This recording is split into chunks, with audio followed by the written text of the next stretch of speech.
லசானா எப்படி பண்றது அப்படிங்கறத நம்ம பார்க்கலாம். இதுக்கு ஃபர்ஸ்ட் நம்ம என்ன பண்ணணும்னா ரெண்டு சாஸ் வந்து ரெடி பண்ணிக்கணும். ஒன்னு வந்து ரெட் சாஸ், இன்னொன்னு வந்து ஒயிட் சாஸ். ஸோ ஃபர்ஸ்ட் வந்து ரெட் சாஸ் வந்து எப்படி ப்ரிப்பேர் பண்றது அப்படிங்கிறதுக்கான இன்கிரியன்ஸ் வந்து நான் இங்க வச்சிருக்கேன். ஸோ ஃபர்ஸ்ட் வந்து ரெட் சாஸ் ப்ரிப்பேர் பண்ணிக்கலாம். அதுக்கு தேவையான பொருட்கள் பார்த்தீங்கன்னா பூண்டு 2 டீஸ்பூன், ஒரு மீடியம் சைஸ் ஆனியன் வந்து பொடியா கட் பண்ணி வச்சிருக்கேன், 3 தக்காளி வந்து பாயில் பண்ணி அரைச்சி வச்சிருக்கேன், டொமேட்டோ பியூரி, இது வந்து ஆர்கானோ, இது வந்து 1 டீஸ்பூன், தண்ணி தேவைக்கேற்ப, உப்பு தேவைக்கேற்ப, சக்கரை வந்து 1/2 teaspoon, chilli flakes 1/2 teaspoon, chilli powder வந்து 1 டீஸ்பூன். இப்போ ஃபர்ஸ்ட் வந்து நம்ம ரெட் சில்லி சாஸ் பண்ண போகிறோம். ஸோ அதுக்கு வந்து பேனில் நான் 2 டேபிள் ஸ்பூன் ஆயில் ஊற்றி ஆல்ரெடி ஹீட் பண்ணி வச்சுருக்கேன். ஸோ நம்ம இப்போ ஃபர்ஸ்ட் என்ன பண்ணணும் அப்படின்னா கார்லிக் வந்து 2 டேபிள் ஸ்பூன் வந்து நம்ம இதில் ஆட் பண்ணி ஃப்ரை பண்ணிக்கணும்.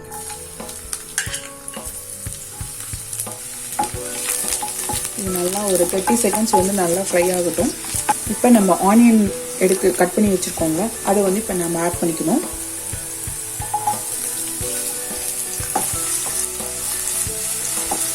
இது நல்லா ஃப்ரை பண்ணிக்கோங்க. இது ஆனியன் நல்லா குக் ஆகட்டும். இது லிட்டு போட்டு க்ளோஸ் பண்ணி வச்சிடலாம். ஒரு 2 மினிட்ஸ் ஆயிடுச்சு. ஆனியன் எப்படி இருக்குன்னு பார்க்கலாம். ஓரளவுக்கு குக் ஆகிடுச்சு. இன்னும் ஒரு 2 மினிட்ஸ் ஆகட்டும். இப்போ நல்லா ஆனியன் ஃப்ரை ஆகிடுச்சு. ஸோ இந்த ஸ்டேஜில் நம்ம வந்து டொமேட்டோ பியூரியை வந்து ஆட் பண்ணிக்கலாம். இது நல்லா மிக்ஸ் பண்ணி விட்டுருங்க. இப்போ நம்ம இது கூட டீஸ்பூன் வந்து சால்ட் மட்டும் ஆட் பண்ணிக்கலாம். கொஞ்சமாக ஆட் பண்ணிக்கோங்க.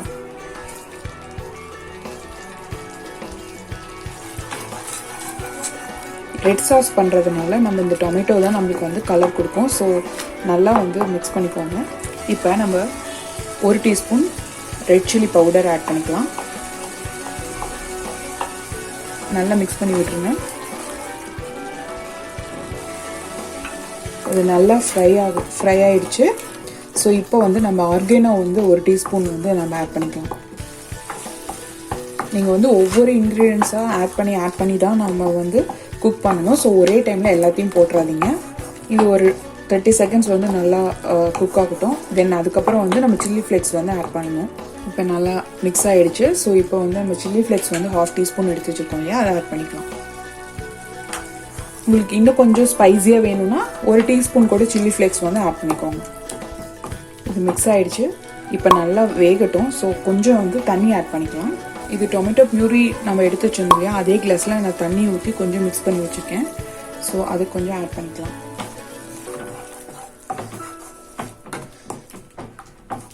இது நல்லா மிக்ஸ் பண்ணி விட்டுட்டு இது நல்லா பாயில் ஆகட்டும்.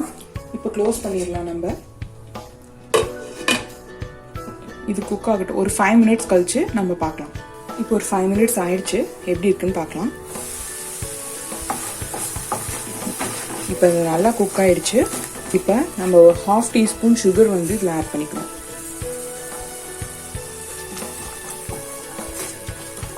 இப்போ இதில் வந்து இன்னும் கொஞ்சம் வாட்டர் லைட்டாக ஆட் பண்ணிவிட்டு அதுதான் இவ்வளோ மட்டும் ஆட் பண்ணிக்கோங்க. ஆட் பண்ணிவிட்டு இது எகெயின் வந்து குக் ஆகணும். ஸோ எகெயின் ஒரு 3 to 4 மினிட்ஸ் வந்து நல்லா குக் ஆகட்டும். இது லிட்டு போட்டு க்ளோஸ் பண்ணி வச்சிடலாம். இது 4 மினிட்ஸ் நல்லா குக் ஆகட்டும். அதுக்கப்புறம் நம்ம எகெயின் பார்க்கலாம். இப்போ ஒரு 4 மினிட்ஸ் ஆயிடுச்சு. ஸோ இப்போ எப்படி இருக்குன்னு பார்க்கலாம். இப்போ நம்ம ரெட் சாஸ் வந்து ரெடி ஆயிடுச்சு. இந்த ஆயில் வந்து இப்படி ஃபுல்லாக வந்து பிரிஞ்சு வந்திருக்கு பார்த்தீங்களா, அப்போ வந்து அப்படி வந்துருச்சுன்னா நம்ம சாஸ் வந்து ரெட் சாஸ் வந்து ரெடி ஆயிடுச்சுன்னு இருக்கும். இப்போ இது வேறு பேனில் மாற்றிட்டு அடுத்து நெக்ஸ்ட் வந்து நம்ம ஒயிட் சாஸ் வந்து ரெடி பண்ணலாம். இப்போ நம்ம ஒயிட் சாஸ் வந்து ரெடி பண்ண போகிறோம். அதுக்கு தேவையான பொருட்கள் என்னங்கிறத நம்ம பார்க்கலாம். 3 டேபிள் ஸ்பூன் பட்டர் எடுத்து வச்சுருக்கேன், 3 டேபிள் ஸ்பூன் மைதா, 1/2 கப் மில்க்கு, ஆர்கானோ 1 டீஸ்பூன், உப்பு தேவைக்கேற்ப. இப்போ நம்ம வந்து நெக்ஸ்ட் வந்து ஒயிட் சாஸ் எப்படி பண்ணுறோங்கிறத நான் சொல்கிறேன். இப்போ பேன் ஹீட் ஆகிடுச்சு. 3 டீஸ்பூன் பட்டர் இருக்கு இல்லையா, அதை நம்ம ஆட் பண்ணிக்கலாம்.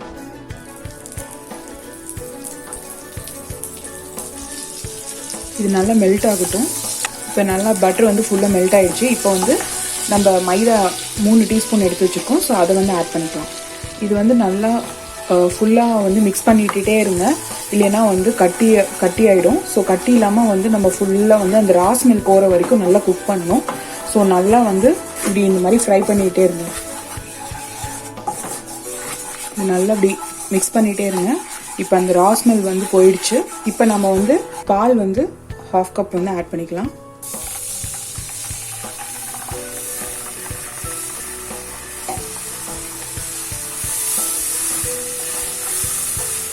நல்லா மிக்ஸ் பண்ணிக்கோங்க.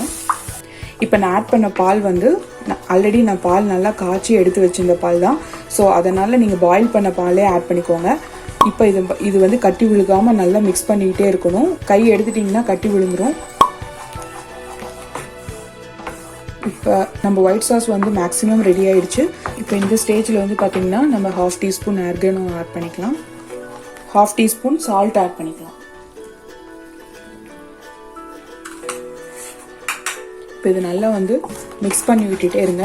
இல்லைன்னா கட்டி விழுந்துடும். நல்லா மிக்ஸ் பண்ணிகிட்டே இருங்க. இது வந்து நல்ல க்ரீமியாக இருக்கும். அந்த ஸ்டேஜ் வந்துருச்சுன்னா நீங்கள் வந்து ஆஃப் பண்ணிடலாம். ஸோ இதுதான் வந்து டெக்ஸ்சர். இங்கே பாருங்கள், க்ரீமியாக இருக்கா. ஸோ அவ்வளோதான், நம்மளோட ஒயிட் சாஸ் வந்து ரெடி ஆகிடுச்சு. ஸோ இப்போ வந்து நம்ம ஸ்டவ் ஆஃப் பண்ணிடலாம். நெக்ஸ்ட் வந்து நம்ம வெஜ்ஜஸ் வந்து ரெடி பண்ணிக்க போகிறோம். அதுக்கு தேவையான பொருட்கள் என்னென்னு பார்த்தீங்கன்னா 2 டேபிள் ஸ்பூன் பூண்டு நல்லா கட் பண்ணி வச்சுருக்கேன். ஒரு மீடியம் சைஸ் கேப்சிகம் வந்து கட் பண்ணி வச்சுருக்கேன். 1 கப் வந்து ஸ்வீட் கார்ன் வேக வச்சு எடுத்து வச்சுருக்கேன். சில்லி ஃப்ளேக்ஸ் வந்து 1 டீஸ்பூன், உப்பு தேவைக்கேற்ப, ஒரு ஸ்மால் சைஸ் தக்காளியை வந்து கட் பண்ணி வச்சுருக்கேன். ஆர்கானோ வந்து ஒரு 1/4 டீஸ்பூன் வந்து இருந்தால் போதும். இப்போ பேன் வந்து ஹீட் ஆயிடுச்சு. இப்போ இந்த பேன் ஹீட் ஆனோன்னு 2 டேபிள் ஸ்பூன் அளவுக்கு நம்ம ஆயில் வந்து ஆட் பண்ணிக்கலாம். இப்போ ஆயில் ஆட் பண்ணியாச்சு. ஆயில் ஹீட் ஆன வாட்டி நம்ம பூண்டு வந்து நம்ம ஆட் பண்ணிக்கலாம். இது ஒரு 1 மினிட் வந்து அந்த ரா ஸ்மெல் போகிற அளவுக்கு நல்லா வந்து நம்ம ஃபுல்லாக குக் பண்ணி எடுத்துக்கணும். இப்போ வந்து பூண்டு நல்லா வெந்துருச்சு. ஸோ இப்போ வந்து நம்ம ஸ்வீட் கார்ன் வந்து வேக வச்சுருக்கோம் இல்லையா, அதை வந்து ஆட் பண்ணிக்கலாம்.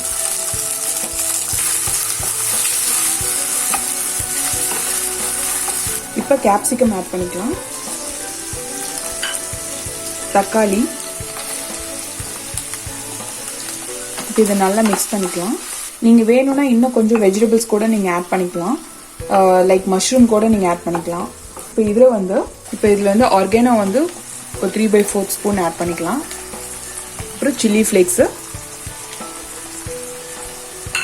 சால்ட் வந்து 1 டீஸ்பூன் வந்து ஆட் பண்ணிக்கோங்க.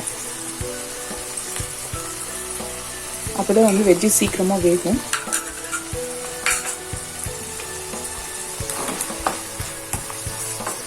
ஸோ இதெல்லாம் நல்லா மிக்ஸ் பண்ணிவிட்டு நல்லா பாயில் ஆகட்டும். இது லிட்டை போட்டு க்ளோஸ் பண்ணிடலாம். ஒரு 5 மினிட்ஸ் நல்லா வேகட்டும். தென் நம்ம செக் பண்ணி பார்க்கலாம். இப்போ ஒரு 5 மினிட்ஸ் ஆயிடுச்சு. நம்ம எப்படி இருக்குன்னு பார்க்கலாம். இது நல்லா வெந்துட்டுருக்கு, வேகட்டும். இன்னொரு 5 மினிட்ஸ் ஆகட்டும்.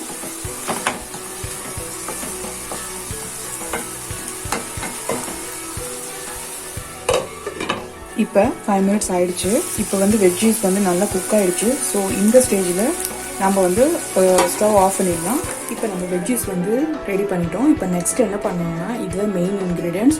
ஸோ ப்ரெட்டை வந்து நான் ஒரு 6 ஸ்லைசஸ் ப்ரெட் எடுத்து கார்னர்ஸ் ஃபுல்லாக வந்து ஃபுல்லாக கட் பண்ணி வச்சுருக்கேன். இப்போ இதுலேருந்து ஒவ்வொரு ஸ்லைஸாக எடுத்து ரோலர் வச்சு, உங்களுக்கு ஃப்ரெஷ் ப்ரெட்டாக இருந்தது அப்படின்னா இமீடியட்டாக உங்களுக்கு வந்து ரோல் ஆனோடனே கரெக்ட் சைஸ்க்கு வந்துடும். ஸோ இப்போ வந்து இந்த மாதிரி எடுத்து வச்சுக்கோங்க. ஸோ இதே மாதிரி நான் எல்லா ஸ்லைஸும் பண்ணிவிட்டு உங்களுக்கு நான் காமிக்கிறேன். இப்போ நான் ப்ரெட்டை வந்துட்டு ரோலர் வச்சு 6 ஸ்லைசஸும் ரெடி பண்ணி வச்சுட்டேன். ஸோ நெக்ஸ்ட் ப்ராசஸ் போகிறதுக்கு முன்னாடி அவனை வந்து 10 மினிட்ஸ் வந்து ப்ரீ ஹீட் பண்ணிக்கோங்க. அந்த கேப்பில் நம்ம வெஜ்ஜீஸும் ஒயிட் சாஸ், ரெட் சாஸ் எல்லாம் ரெடி பண்ணி வச்சுருக்கோம் இல்லையா, அதை வந்து நம்ம என்ன பண்ணணுங்கிறத வந்து நான் சொல்கிறேன். இப்போ இதுதான் ஃபைனல் ப்ராசஸ். ஸோ இதுக்கு என்ன வேணுங்கிறத நான் சொல்லிடுறேன். இது சில்லி ஃப்ளேக்ஸ், இது வந்து மொசரல்லா சீஸ் துருவி வச்சுருக்கேன், இது ஒயிட் சாஸ் நம்ம ரெடி பண்ணது, இது 6 பிரெட் ஸ்லைஸ் எடுத்து வச்சுருக்கேன், இது ரெட் சாஸ் நம்ம ரெடி பண்ணது, இது வந்து ப்ராசஸ்டு சீஸு, இது வந்து ஆர்கானோ. ஸோ இப்போ வந்து பிரெட் பேனோ இல்லை கேக் மோல்டோ நீங்கள் எதுவானாலும் நீங்கள் எடுத்துக்கலாம். ஸோ நான் இன்றைக்கி வந்து பிரெட் பேன் எடுத்து வச்சுருக்கேன்.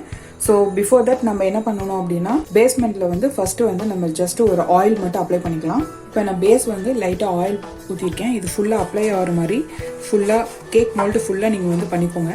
இப்போ ஆயில் அப்ளை பண்ணியாச்சு. இப்போ நெக்ஸ்ட்டு ஃபஸ்ட்டு ப்ராசஸ் என்ன பண்ணால், நம்ம ஒயிட் சாஸ் ரெடி பண்ணியிருக்கோம் இல்லையா, அதை வந்து ஃபுல்லாக நம்ம போட்டுக்கலாம். ஒயிட் சாஸ் வந்து நம்ம அப்ளை பண்ணி வச்சிட்டேன். இப்போ நெக்ஸ்ட் வந்து நம்ம ரெட் சாஸ் ரெடி பண்ணியிருக்கோம் இல்லையா, அது வந்து நம்ம அப்ளை பண்ணணும். இப்போ நெக்ஸ்ட் வந்து நம்ம பிரெட் ஸ்லைசஸ் வந்து ஒரு 2 பீசஸ் மட்டும் எடுத்துகிட்டு இப்படி வச்சுருங்க. இந்த பக்கம் ஒன்று, இந்த பக்கம் ஒன்று வச்சுருங்க. ஸோ இப்போ வச்சாச்சு. இப்போ எகெயின் ஒயிட் சாஸை ஃபுல்லாக அப்ளை பண்ணுங்கள். இப்போ நெக்ஸ்ட் எகெயின் வந்து ரெட் சாஸ். உங்களுக்கு எந்த அளவுக்கு வேணுமோ நீங்கள் அந்த அளவுக்கு ஆட் பண்ணிக்கலாம். இப்போ வெஜ்ஜீஸ் வந்து நம்ம ரெடி பண்ணி வச்சுருக்கோம் இல்லையா, இப்போ அந்த வெஜ்ஜீஸ் வந்து நம்ம இதை அப்ளை பண்ணுவோம். இது ஃபுல்லாக நீங்கள் ஸ்ப்ரெட் பண்ணிக்கோங்க, அப்போ தான் கொஞ்சம் நம்ம சாப்பிட்றப்ப நல்லாயிருக்கும். இப்போ நெக்ஸ்ட்டு வந்து பிரெட் ஸ்லைசஸ் வைக்கணும். இப்போ நெக்ஸ்ட்டு வந்து நம்ம மொசரல்லா சீஸ் எடுத்து வச்சுருக்கோம் இல்லையா, அந்த சீஸ் வந்து நம்ம இப்போ அப்ளை பண்ணணும். அடுத்தது ப்ராசஸ்டு சீஸு. சீஸ் நிறைய போட்டிங்க அப்படின்னா தான் கொஞ்சம் டேஸ்ட்டாக இருக்கும், ஸோ நல்லாயிருக்கும். நெக்ஸ்ட்டு பிரெட் ஸ்லைஸு, 2 ஸ்லைஸஸ் வந்து உங்களோட இஷ்டம் தான். நீங்கள் உங்களுக்கு எது வந்து நெக்ஸ்ட்டு வேணும்னு நீங்கள் நினைக்கிறீங்களோ அது வந்து நெக்ஸ்ட்டு நீங்கள் வந்து வச்சுக்கலாம். இப்போ நான் வந்து பிரெட் ஸ்லைஸ் வைக்கிறேன். தென் அகெயின் வந்து நான் ஒயிட் சாஸ்,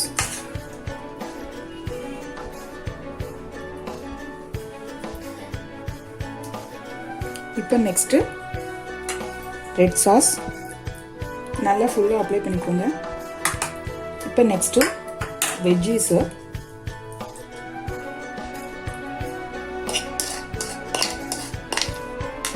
இப்போ நெக்ஸ்ட்டு நம்ம மொசரல்லா சீஸ் ஆட் பண்ணணும்.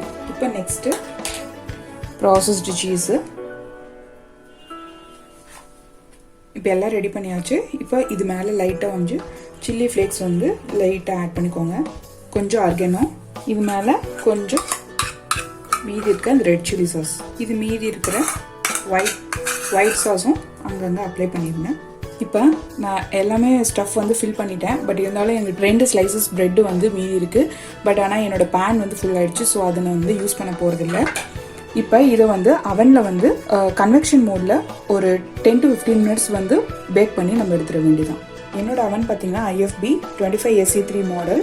இந்த அவன் உங்கள் வீட்டில் இருந்துச்சுன்னா இதுக்கு நான் வேற மெத்தட் சொல்லித்தரேன். ஃபர்ஸ்ட் வந்து அவனை வந்து ஆன் பண்ணிக்கோங்க. இப்போ நான் அவனை ஆன் பண்ணிட்டேன். நீங்கள் இப்போ வந்து இதில் இந்த ஆப்ஷன் சைடில் இருக்க ஆப்ஷனில் மைக்ரோ பவர் லெவல் அப்படிங்கிற ஒரு ஆப்ஷன் இருக்கும், அதை வந்து செலக்ட் பண்ணிக்கோங்க. இதுதான் மைக்ரோ பவர் லெவல். ஸோ இதை வந்து நீங்கள் ஆப்ஷன் பண்ணிட்டீங்கன்னா இதில் வந்து பவர் HI அப்படின்னு இருக்கும். ஸோ இதை வந்து எகெயின் ப்ரெஸ் பண்ணிங்கன்னா இப்போ 90 வந்துருச்சு, நெக்ஸ்ட் 80 வரும். இப்போ பவர் லெவல் 80ல் வச்சுருக்கேன். ஸோ இதில் வந்து நீங்கள் வந்து ஜஸ்ட் 5 மினிட்ஸ் குக் பண்ணால் போதும். ஸோ இப்போ வந்து நான் பேன் உள்ள வைக்கிறேன். இப்போ வந்து மைக்ரோ பவர் லெவல் 80 சூஸ் பண்ணிட்டேன். இதில் வந்து ஒரு 5 மினிட்ஸ் வந்தால் போதும். ஸோ 5 வச்சுட்டேன். இப்போ ஸ்டார்ட் கொடுக்க போகிறேன். இப்போ நம்ம லசானா ரெடி ஆகிடுச்சு. ஸோ இப்போ எப்படி இருக்குன்னு ஓப்பன் பண்ணி பார்க்கலாம். இப்போ நம்ம லசானா ரெடி ஆகிடுச்சு. இது எவ்வளோ சீஸியாக இருக்குங்கிறத நான் இப்போ காமிக்கிறேன். பாருங்க எவ்வளோ சீஸியாக இருக்குது. இதை அப்படியே ஒரு பவுலில் நம்ம ட்ரான்ஸ்ஃபர் பண்ணிவிட்டு நம்ம சாப்பிட்டுக்கலாம். அவ்வளோதான், நம்ம லசானா வந்து ரெடி ஆகிடுச்சு. இந்த வீடியோ உங்களுக்கு பிடிச்சிருந்தது அப்படின்னா லைக் பண்ணுங்கள், உங்களோட ஃப்ரெண்ட்ஸ் அண்ட் ஃபேமிலிஸ் எல்லாத்துக்கும் ஷேர் பண்ணுங்கள். இந்த டிஷ் உங்கள் வீட்டில் சமைச்சிட்டு எப்படி வந்திருக்குங்கிறது கமெண்ட் பாக்ஸில் கமெண்ட் பண்ணுங்கள். மறக்காமல் என்னோட சேனலுக்கு நீங்கள் இன்னும் சப்ஸ்கிரைப் பண்ணலை அப்படின்னா சப்ஸ்கிரைப் பண்ணிவிட்டு பெல் ஐக்கானை ப்ரெஸ் பண்ணிக்கோங்க. தேங்க்யூ.